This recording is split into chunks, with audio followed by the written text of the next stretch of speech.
అందరికీ నమస్కారం. కూటమికి సారథ్యం వహించి విజయం సాధించినటువంటి చంద్రబాబు నాయుడు గారికి, అదేవిధంగా జనసేన పార్టీ అధ్యక్షులు పవన్ కళ్యాణ్ గారికి, బీజేపీ అధ్యక్షురాలు పురంధరేశ్వరి గారికి శుభాకాంక్షలు తెలియజేస్తున్నా. ముఖ్యంగా పవన్ కళ్యాణ్ గారు సుదీర్ఘ నిరీక్షణ తర్వాత ఎమ్మెల్యే కావడం, మంచి విజయాన్ని అందుకున్నటువంటి పవన్ కళ్యాణ్ గారికి నా హృదయపూర్వక శుభాకాంక్షలు తెలియజేస్తున్నా. అదేవిధంగా గత 2 రోజుల నుంచి చూస్తూ ఉన్నాం, జగన్మోహన్ రెడ్డి గారిని ప్రజలు ఆదరించలేదు. అందుకనే ఆయనకి ఓటమి వచ్చింది. కేవలం 11 స్థానాలకే పరిమితం అయ్యారు. భారీ మెజార్టీలు కూటమి అభ్యర్థులకి వచ్చాయని చాలామంది మళ్ళీ విష ప్రచారం, చెడు ప్రచారం చేస్తూ ఉన్నారు. ఇందులో వాస్తవం లేదు. జగన్మోహన్ రెడ్డి గారు ప్రజల కోసం ప్రవేశపెట్టినటువంటి సంక్షేమ పథకాల్లో చాలా వరకు ప్రజలు సంతృప్తి చెందారు. జగన్మోహన్ రెడ్డి గారి వెనక ప్రయాణం చేస్తూ ఉన్నారు. జగన్మోహన్ రెడ్డి గారిని ఆదరించారని నేనైతే వ్యక్తిగతంగా భావిస్తూ ఉన్నా. ఈ రోజున మనందరికీ తెలుసు, తెలుగుదేశం పార్టీకి వచ్చినటువంటి ఓట్ల శాతం 45.6, వైఎస్ఆర్సీపీ పార్టీకి వచ్చిన ఓట్ల శాతం 40% ఓట్లు వచ్చినాయి. అంటే ఈ రాష్ట్రంలో ఈ 2 ప్రధాన పార్టీలకి మధ్య ఉన్న వ్యత్యాసం కేవలం 5.5%. కేవలం 5.5% మాత్రమే. కానీ చాలామంది జగన్మోహన్ రెడ్డి గారికి ఏదో ప్రజల నుంచి ఆదరణ లభించలేదని మాట్లాడుతున్నారు. ఇది కరెక్ట్ కాదు. వైఎస్ఆర్సీపీ పార్టీ ఎలక్షనీరింగ్ చెయ్యకపోవడం వలన, నాయకుల మధ్య సమన్వయం లేకపోవడం వలన కేవలం 5,000 నుంచి 12-13,000 ఓట్ల వ్యత్యాసంతో 88 స్థానాల్ని కోల్పోయింది. 5,000 నుంచి 12-13,000 ఓట్లు గనక 88 నియోజకవర్గాల్లో సాధించుంటే ఖచ్చితంగా 88కి 11 కలుపుకొని 99, అంటే 100 నియోజకవర్గాలు గెలుచుకొని జగన్మోహన్ రెడ్డి గారు మళ్ళీ ముఖ్యమంత్రి అయ్యేవాళ్ళు.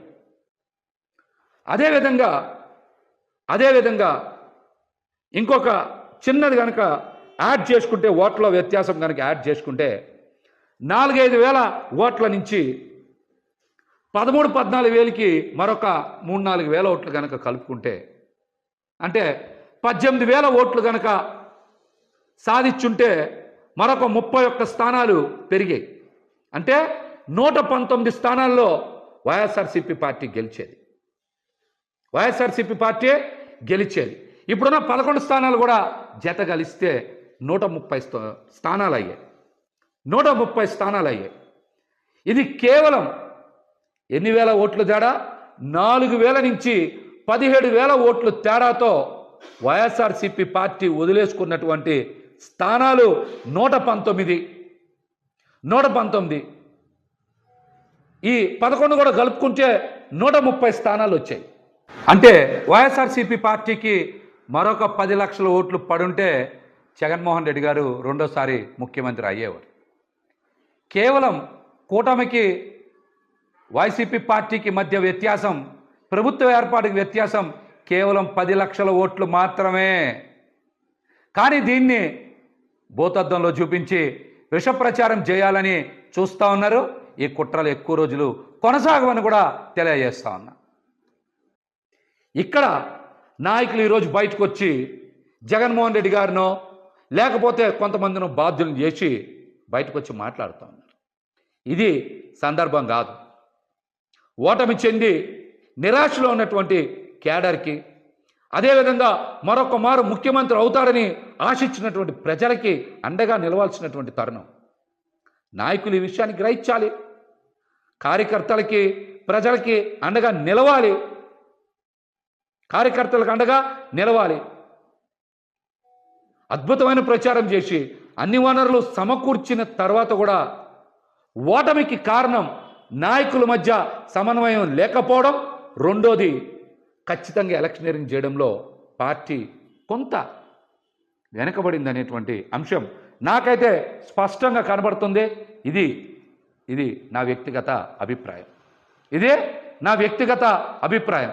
ఎందుకు చెప్తున్నానంటే గత 2 రోజుల నుంచి 90,000 మెజార్టీలు వచ్చినాయి, సూపర్ మెజార్టీలు వచ్చినాయి, చరిత్రలో కనీవిని ఎరగని మెజార్టీలు వచ్చినాయి అంటున్నారు. 80,000 నుంచి 90,000 మెజార్టీ వచ్చింది ముగ్గురికే కదా. 50,000 నుంచి 80,000 లోపు మెజార్టీలు మొత్తం వచ్చింది 27, 28 కదా. అంతే కదా వచ్చినాయి. మిగతా అన్ని చోట్ల కూడా జగన్మోహన్ రెడ్డి గారికి అద్భుతంగా ప్రజలు ఆదరించారు. కానీ ఇక్కడే ప్రజలందరికీ ఒక అనుమానం కలుగుతుంది.